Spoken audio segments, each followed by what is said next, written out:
Morning students, today we will revise the objective type questions of the chapter number 1, tissues. First part is tick the correct option and question number 1 is which of the following plant tissues is responsible for the growth of roots and stems. Here 4 options are given. Option A is intercalary meristem, option B is lateral meristem, and option C is apical meristem, and option D is parenchyma. Answer is apical meristem, and this tissue, apical meristem, is found at the growing tip of the plant parts such as roots, stems and branches. It is also responsible for increasing the length of these parts. And the second question is which of the following animal tissue is involved in the perception of stimuli. Options are epithelial tissue, muscular tissue, connective tissue and nervous tissue. Answer is nervous tissue, and this tissue is found in the brain and spinal cord. It is responsible for controlling and coordinating many body activities. So stimuli means a change which can evoke response in our body. That is called stimuli. Third question is blood is a type of which of the following tissues. Option A is skeletal connective tissue, option B is fluid connective tissue, and C option is connective tissue proper, and D option is epithelial tissue. Answer is fluid connective tissue. We have studied that blood is a fluid which flows through blood vessels. Blood vessels are arteries, veins and capillaries. And fourth question is which of the following shapes do voluntary muscles have? Options are spindle, spherical, cylindrical and branched, cylindrical and unbranched. Answer is cylindrical and unbranched. These voluntary muscles have cylindrical and unbranched shape. Don't get confused. The C option is cylindrical and branched. The correct option is cylindrical and unbranched. And fifth question is which of the following cells are present in the matrix of the bone? Options are chondrocytes, osteocytes, thrombocytes and platelets. Answer is osteocytes. Osteocytes means the matrix of the bone is filled with the cells. That is called osteocytes. Next part is fill in the blanks. First question is xylem and phloem are parts of the dash tissues. Answer is complex permanent tissue. We have studied about both simple permanent tissues and complex permanent tissues. And the second question is dash tissue prevent the entry of germs into the body. Answer is epithelial tissue. This tissue prevents the entry of germs into the body. This tissue prevent the entry of microorganisms such as bacteria and virus prevent the entry of these microorganisms into the body. Third question is a tendon attaches a dash to a dash. Answer is muscles to a bones because this tendon is a connective tissue. Fourth question is dash are responsible for blood clotting. Platelets are responsible for blood clotting. Platelet is one of the blood cell. And fifth question is nervous tissue is formed of long cells called neurons. Neurons consist of cell body, axon and axon terminal. This neurons comes under nervous tissue.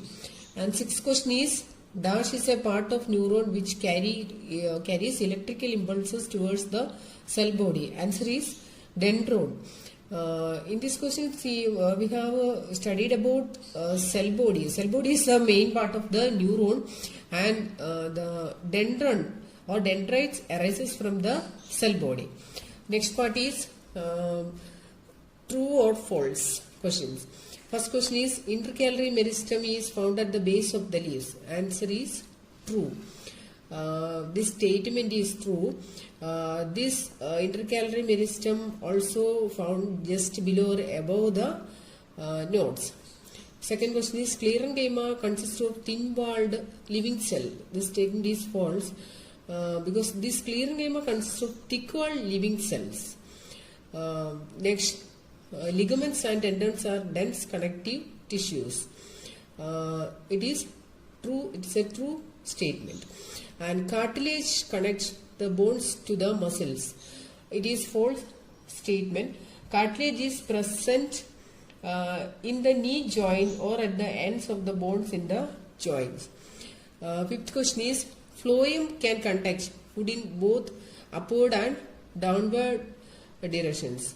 The statement is true. Phloem is a complex permanent tissue. Sixth question is, blood platelets help in the clotting of blood. This is true statement. And next part is find the odd one out. First question is, in this question we can see meristematic, parenchyma, collenchyma and sclerenchyma. This meristematic is the odd one. This parenchyma, collenchyma and sclerenchyma, these are simple permanent tissues, and these tissues derived from the meristematic tissue. And the second is parenchyma, collenchyma, sclerenchyma and xylem. The xylem is the complex permanent tissue. The function of xylem is to transport water and mineral from the root to the leaves. And these three tissues are simple permanent tissues, and xylem is the odd one. And the third question is areolar tissue, adipose tissue, tendon and cartilage. These areolar tissue, adipose, tendon, these are the connective tissues, and the cartilage is one of the supportive or skeletal connective tissue. This cartilage is present in the knee joint or at the end of the bones in the joint.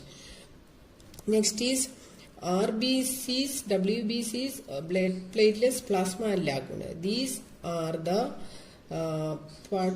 these are present in the blood. RBC, WB platelet, these are the blood cells, and plasma is the fluid matrix. This lacuna is a part of bone. This bone comes under the supportive skeletal connectivity. So this is the odd one. And fifth question is cell body, dendron, axon and adipose. These three, cell body, dendron, axon, these are the part of neurons, and the adipose is the connective tissue. So this adipose is the odd one. I am going to explain the key reasons for the following. First question is, aquatic plants have a special type of parenchymatous tissue called parenchyma. Aquatic plants are the plants which grow in water, and these type of plants in their they have parenchyma cells, and these parenchyma cells contain air cavities or air space. The air trapped in the air cavities make the plant lighter in base so that the plant can float on water. And second question is, ligaments are present in almost all joints of the body. Ligaments are the connective tissues. The function is that it connects one bone to the adjacent bone. That's why they are present in almost all joints of the body. Third question is, the matrix of the bones contain calcium, phosphorus and magnesium. These calcium, phosphorus and magnesium are the inorganic salt. Due to the presence of the salt, the bone become hard and strong. Matrix means this forms the basic ground tissue in which the cells and fibers are suspended. These things I have taught you when I explained the portion. And fourth question is, white blood cells are amoeboid in shape. These white blood cells or WBC are irregular in shape. That's why they can squeeze through the blood vessels, and they provide immunity to our body, and they protect our body from disease causing germs. They reach the site of infection and destroy the germs by digesting them. And the fifth question is, striated muscles are also called skeletal muscles. They are also called skeletal muscles because these muscles are attached to the bones, and these are voluntary muscles. These muscles are under the control of the organisms, and they help in the locomotion and movement of the body.